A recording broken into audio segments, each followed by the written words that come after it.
Are you ready for a mindset upgrade? In this video, I'm going to be sharing 10 entrepreneurial mindsets that every employee can start following. Starting with the first one being risk appetite. You know what? We are put through the two kinds of systems. The first one being education systems, where everything is set. Your next 10 years subjects, everything is already clearly set, in spite of so many drastic changes that are going on in the world. And a lot of things very similar happens in the employment system as well.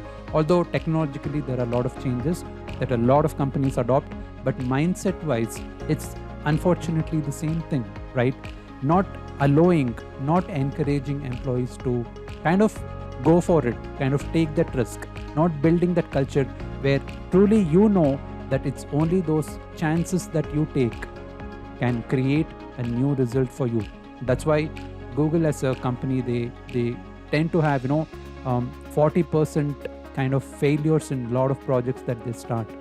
One of the biggest reasons is they are okay for failures and therefore they're okay for success.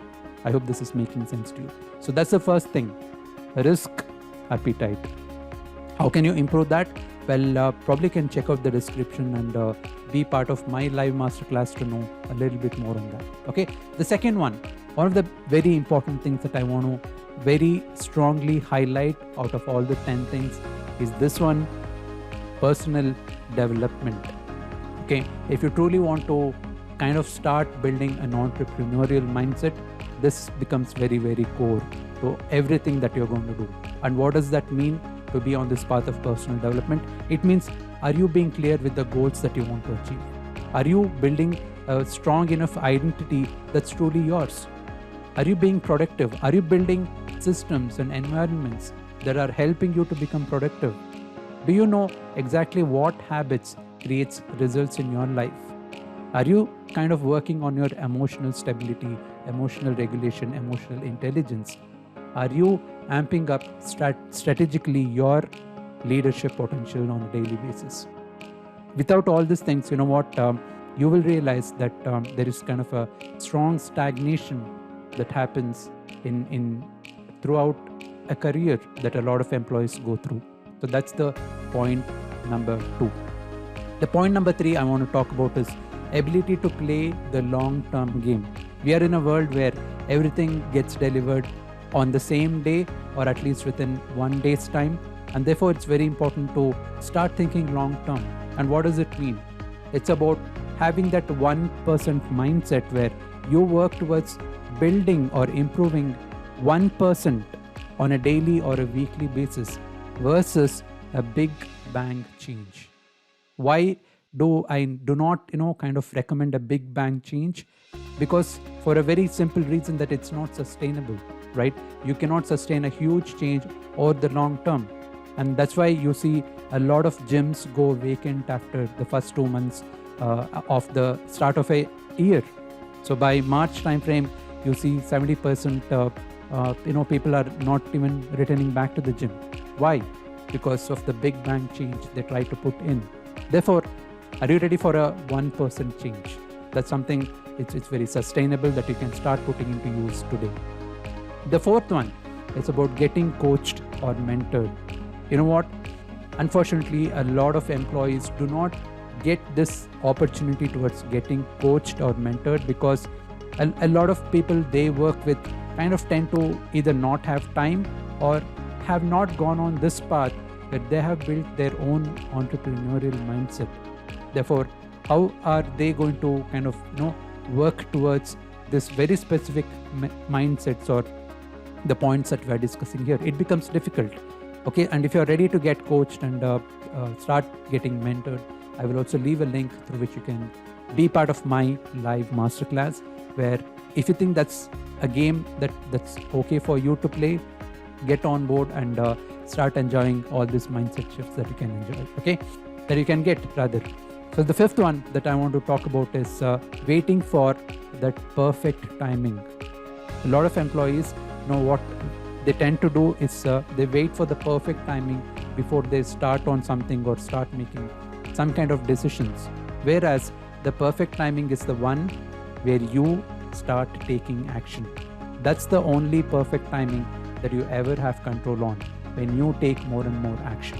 Okay, so that's the fifth mindset that I wish the systems of education and employment, they help build for their own people. And the sixth one is about serving your target market with excellence. How many companies have you seen where they always say that our customers are our very first priority all the time? You know what? If customers are your first priority, unfortunately, your employees are not. And what you're essentially saying is you do not want to put your employee, who are the most important resource, up front, even over and beyond your employees, right? So if you really want to build this mindset of an entrepreneur, start serving your target market very, very well. And in your case, it can be people whom you work with, the kind of, the team that you're managing.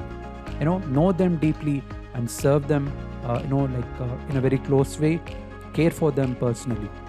That's the big differentiator that you can bring in and start showcasing this mindset of an entrepreneur. Okay, so that's the sixth one. The seventh one is about doing more lower quality decisions, or taking more lower quality decisions than waiting on one high quality decision. Why is it important? Because it is seen that even in a war kind of a situation where the fighter planes are going against the enemy jets, what is seen is those fighters who have had higher success rates are those who have shot first and then aimed later. When I say aimed later, it's not like too random, but they do not focus on saving bullets, whereas shooting more. Because when you shoot more, when you make those more and more lower quality decisions, that's when your chances of getting better, chances of becoming successful increases. If this is making sense, don't forget to subscribe to this channel. All right. The point number 8 that I want to share is investing into yourself first. A very important area that all of you, if you're watching this, I want you to kind of recognize is all your life areas can only grow as much as you are growing. And unfortunately, an employee thinks like this: what kind of insurance policy should I invest into? Right? In fact, it shouldn't be called as a life insurance. It should be called as an afterlife insurance, although it's important. But if that's the only investment that you're making and not investing into yourself while you're alive and kicking, well, then you cannot build a different kind of mindset ever. Because the most important asset that you can ever invest into is yourself. Okay, so that's point number 8. And point number 9 is a question that I want to ask you. Do you want to be a jack of all trade, or do you want to be a master of one? Because when you start implementing this mindset that you're looking for mastery of that one thing, it can be for the next 3 months, next 6 months, next 1 year. That's when you can position yourself as an expert. Unfortunately, a lot of employees, they tend to have shiny objects all the time around them. They tend to go from one to the next and never stick to that one important thing, or at least for 3 to 6 months time. Okay, so that's point number 9. And point number 10 is supercharging your learning, your productivity, your mindset by being part of communities where a bunch of people are doing or trying to achieve what you also want to achieve. This is going to amp up so many things. It can be mindset, productivity, habits related, or even the engagement, the leadership, the community aspect of things is going to be the next kind of a big shift that even a lot of large corporates are going to look into. Okay, so these are the 10 entrepreneurial mindsets I wish we were taught either in the education or even in our employment systems. And if you like this, don't forget to subscribe if you want to get more of this. And leave a like, share your comments on what you thought about this. Thank you so much. This is Karthik signing off. I'll catch you soon in the next one.